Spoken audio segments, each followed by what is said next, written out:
Good morning, good afternoon, good evening, folks. Michael Zuber, one rental at a time. And as promised in the daily financial news this morning, I was bringing on an extra special guest, returning guest, rock star, just amazing individual, Mr. Todd Baldwin. How you doing, sir? Hey, I'm doing great. Thank you for the invite. Thanks for having me back on your show, man. I appreciate it. Yeah, man, you are doing some amazing things.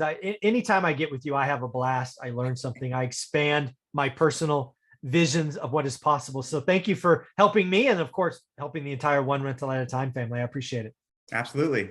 So what I want to talk about here is I saw that you were featured in another amazing article, this one by Business Insider, where basically it talked about you and your wife having a goal for 2021 of grossing $2 million. So I'm going to just leave that sit there right in the middle of the room so people can think about it and go, what the hell are you doing a $2 million goal? What are you, crazy? What's going on? Yeah, and actually, if I may set the record straight, our goal was to net 2 million. Oh, net. Oh, it's not gross. My bad. Yeah. So we fell a little bit short. Our net income this year will be right around 1.5 million. That's actually what we've made so far, but the year's not over yet, so we never know. But so we fell about $500,000 short of our goal. But as I posted to my social media, the beautiful thing about setting your target so high is that even if you fall short, you can have one hell of a year. So our goal was to net 2 million after taxes, insurance, and expenses. And in actuality, what we netted was 1.5 million after taxes, insurance, and expenses. Okay. First, I just got to peel back how you are just you and your wife are just comfortable doing that. Because some people would look at that number and go, I mean, it's so big, it's so out there. There's like, they just stop looking at it. So I have to ask, the first thing I want to ask you is, what was your best net before this goal? Because maybe you netted 1.8 last year, so 2 million is not that big a deal. What was the best year roughly before this wacky goal of netting 2 million? Before this crazy goal, I think the most amount of money that I had made in a single year was around 600,000. And that was gross or net? That was net. Okay. All right. So, okay. So you were talking 300%, a little bit more, like 333. Okay. So I get, so, okay. So 300%, that's within the realm of being comfortable, right? It's not like their best year ever was 30 grand and you jumped to 2, because that's like, what are you kidding? All right. You get signed by the NBA or something. I don't know. Right. So the next thing I want to ask is, this had to be fun.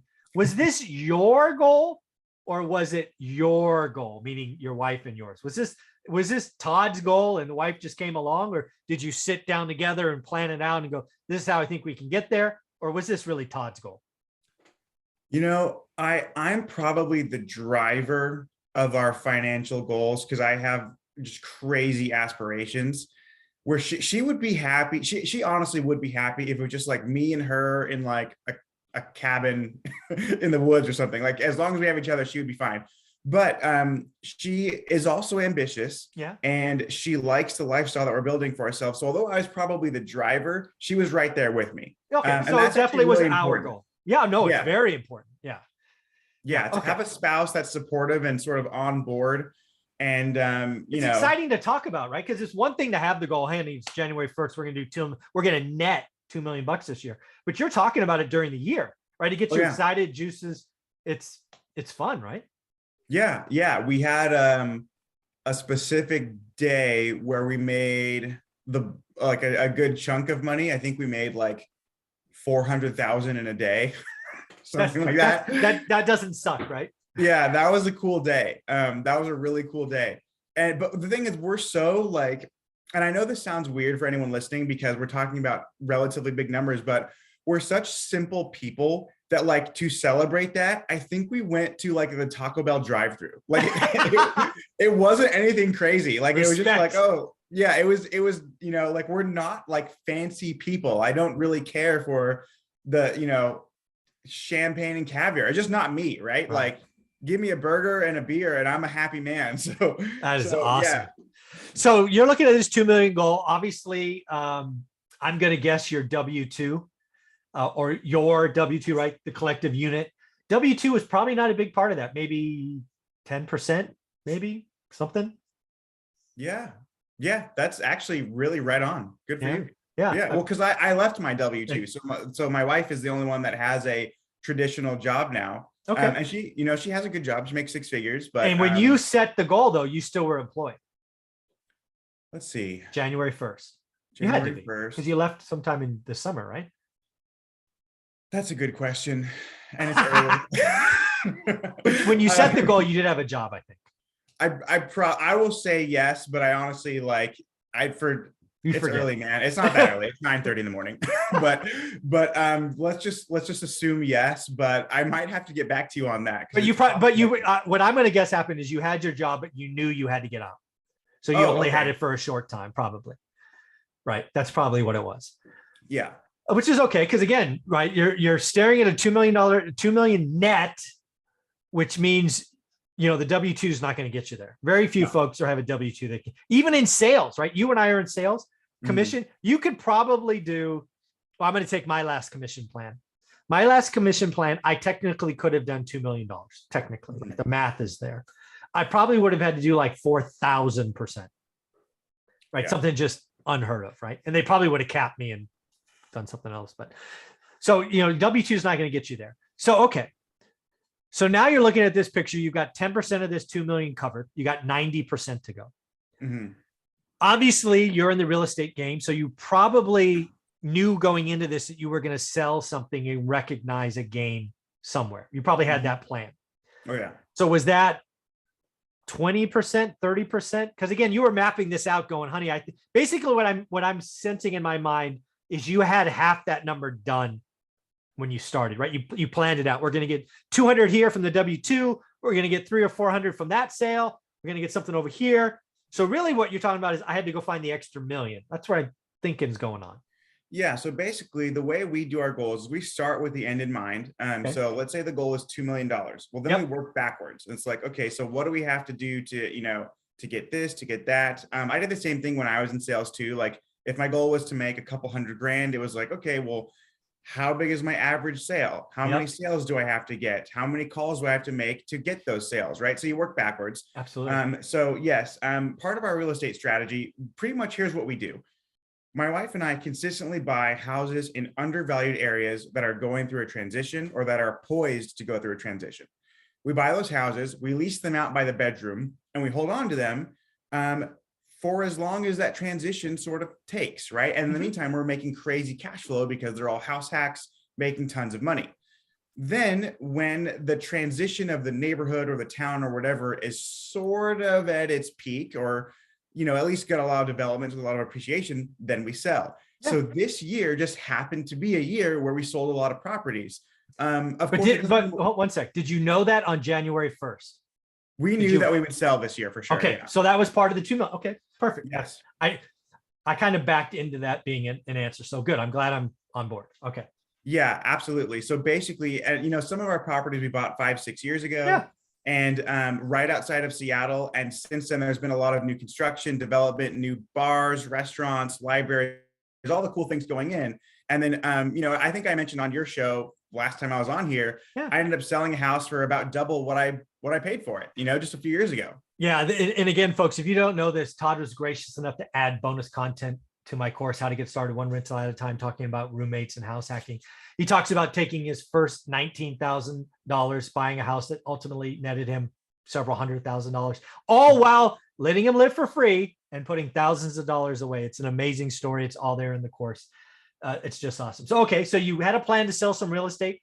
You're going to add that on top of the W-2 money that you were probably looking at this going, hey, honey, that gets us to about 800 to $1 million. I'm just guessing, but you still had $1 million to go hump. So now that you're out of your W-2, side hustles, wholesaling, when you were staring at this goal, how did you map it out? What was it going to be? Yeah. So sponsored content. My channel is not as big as your channel, but I've had the opportunity to go on a few other channels and podcasts, and that's been helping. I don't have a course that I sell myself, but I do consulting calls. And then wholesaling, I knew that I wanted to get into it, and I had a big goal for it. And I stumbled into it a little bit later in the year, and it was awesome. And I wish I found it earlier, but that's going to be a big part of my goal for next year. Yeah. I think, again, on your show, a different episode, I mentioned I was able to make 50 grand in about 4 hours. Yes, I was a little jealous. That's pretty good. Being paid $12,500 an hour. Yeah, it doesn't suck.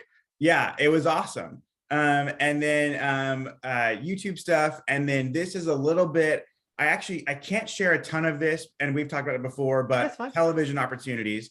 And as soon as I'm allowed to speak more about it, I will go on your show first thing. Oh, yeah, I appreciate that. So stuff like that as well. That's awesome.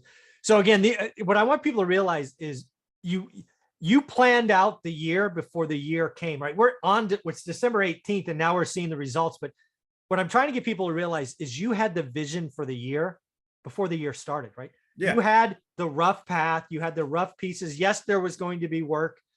Yes, maybe wholesaling could have been a bigger part of it. If you started earlier, it'll be a big part of next year. You didn't let this crazy goal of $2 million net freeze you. You got excited and you started playing the chessboard even before it was December, or before it was January 3rd. It was already rocking and rolling in your mind. You saw the future before it happened.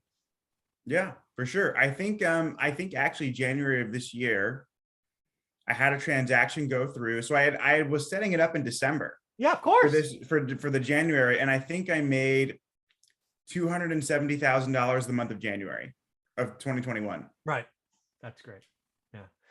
So, okay. So you get to the end of the year, Business Insider, again, article. I'll find the link, put it in the show notes below. Dude, you suck. You missed it. You suck. I missed it. Yeah. I fell short by 500 grand. So I was only able to net $1.5 million this year. Oh, I know. Poor me. Poor you. Yeah, exactly. You know what? Can I tell you something funny about Business Insider? Yeah. So they let me know that it's live, and I was like, oh, sweet. I'll go read it. Right. Yeah. So I click on the article and I can't read it. Yeah. It's blocked. No. And I was like, hey, what's up? And they're like, oh, well, this is part of our premium content. So do you have a subscription? And I was like, you guys know I'm frugal. You think I have a subscription? Yeah. Did you not read the article? Yeah. And then they're like, okay, no worries. Well, if you want to start a subscription, then you'll be able to read it. And I was like, you want me to pay to read an article about me? Like, everything in the article I told you. Anyway, they gave me a link to like get a free trial of it. I just thought it was hilarious that I was going to pay money to read an article about myself. I wouldn't do that either. I'd be like, no, I think I lived it. I'm good. Yeah, exactly. Oh, this is awesome. So again, I guess I'm going to ask you here. Have you had time? And if you haven't, totally get it. But what's the crazy? I don't know. I don't want to call it crazy because what is your awesome large goal for next year? So for 2022, I would love to make 3 million net. Yeah, I mean, I would love to. And I have. Well, it sounds like I'm putting words in your mouth. If it's 3 million gross, it's 3 million gross. Is it net or gross, or what are we talking? I have a couple of things that could be really big, but unfortunately they'd be classified as earned income. Okay. So we'll call it like I have an opportunity where I could actually make $1 million quite quickly next year, but then also have to pay 40% in taxes. Oh, right. I know. Where a lot of my money this year was from capital gains. Of course. So I was only paying 20% in taxes, right? So if I can net $3 million in 2022, I'll be a very happy man. Realistically, I will at least be able to net what I netted this year, but hopefully I can net what my goal for this year was to net 2 million, because I'm going to have more of an emphasis on earned income. So my tax liability will be great. All right. Well, here we go. Congratulations. You get to repeat your goal from 2021 to 2022. Your net goal for 2022 is $2 million once again. I just gave it to you. Congratulations. Because we're not going to get into the whole tax ratio and all that. You and I get it. People watching this want to hear it. We're going to be tracking your goal to $2 million net next year. Hey man, how can people find you, do the managing stuff? And again, are you even 30 yet?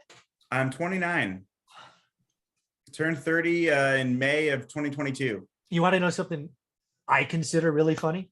Yes. You are younger than my daughter. Really? Wow. Yeah, she's 30. Okay. Yeah. So again, this is kind of freaky. This could be my kid. Anyway. Yeah. Anyways, I'm so happy for you. You do a lot of amazing stuff. You added stuff to my course just because you wanted to. That was greatly appreciated.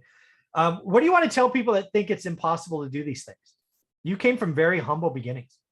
Yeah. I mean, like, and this sounds so cliche, but like, it's true. Dude, you just have to do it. Like, I feel, yeah, do the work. There you go.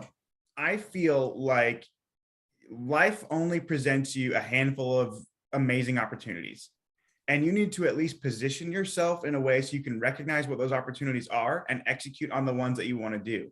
I had the opportunity to buy a house 5 years ago in an undervalued area. And had I passed on that opportunity, I would be nowhere near where I am today. And well, I want to hit this one a little harder because you and your doppelganger, your coworker, both had $19,000. yes. Right? You both, again, this is 5 or 6 years ago. But here's the deal. You're now, let's just call it 25 for easy math. You both are 25, sitting on 19 G's. You have a choice. You could put 3.5% down on $500,000 home. You can get a bunch of freaking roommates. You can get uncomfortable for a little while. And you can make 300 or 400 grand later. Or you can go buy a new whip, have something at the club that you can, valet park and be proud of. And then just have a have a 5-year-old used car and still have to hump it every day. Yeah. This is a choice that so many people face. And I'm just going to say it. Y'all are making the wrong freaking choice. Get uncomfortable for a little while. The cheat code to wealth is easy. Don't try to save $5 on a Starbucks. Go look at your biggest goddamn monthly expense, which is probably rent or housing, and figure out how to live for free. Yeah. Todd Baldwin has added it to the course. It's called house hacking. Get a 5-bedroom home or whatever it was and freaking rent out rooms to your friends. Yeah. What is the problem, people? And the thing is too, and I don't sit in judgment of someone who goes out and buys a luxury vehicle and rents a nice place in the city. I don't sit on my high horse and say, oh, they have a $500 car payment. They're paying $4,000 a month to rent some bougie loft. I'll judge them. You don't have to. I will. Yeah. But what I will say is that once you understand the game of money, you won't do that. Exactly. Like, the people who are doing that, they literally don't know the game of money. They might have a high income from their W-2 and they want to be flashy with it, but they don't understand the game, and they're going to be working for the rest of their lives to pay for their lifestyle. And for me, I was able to retire a multimillionaire in my 20s, and I can live for the rest of my life making 6 figures off of my investments. I can make 6 figures passively for the rest of my life. If I never do anything else, 6 figures a year for the rest of my life. And it's a much more beautiful place to be than to have some ball and chain car payment or some luxury loft that it doesn't do anything for me to have all that like glitz and glamour stuff and then to have it weigh you down. Yeah. So here's what I'll tell you folks as we wrap this episode up. And I love the concept, the game of money. We're all playing the game of money today. Some of us know it and some of us don't. That's just what I got to say. So Todd, how do you want people to follow you, find you? Because you do some amazing stuff. Thank you. Yeah. If you guys want to get in touch with me, the best way is through Instagram. My handle is just @ToddJBaldwin. And then I also have a teeny tiny little baby YouTube channel compared to Michael Zuber, but that's just my name, Todd Baldwin. And if you just Google or type that into YouTube, Todd Baldwin, you will find me. I just got a bubble in my throat. So sorry about that. Sorry, man. It's good. Thanks again for your time.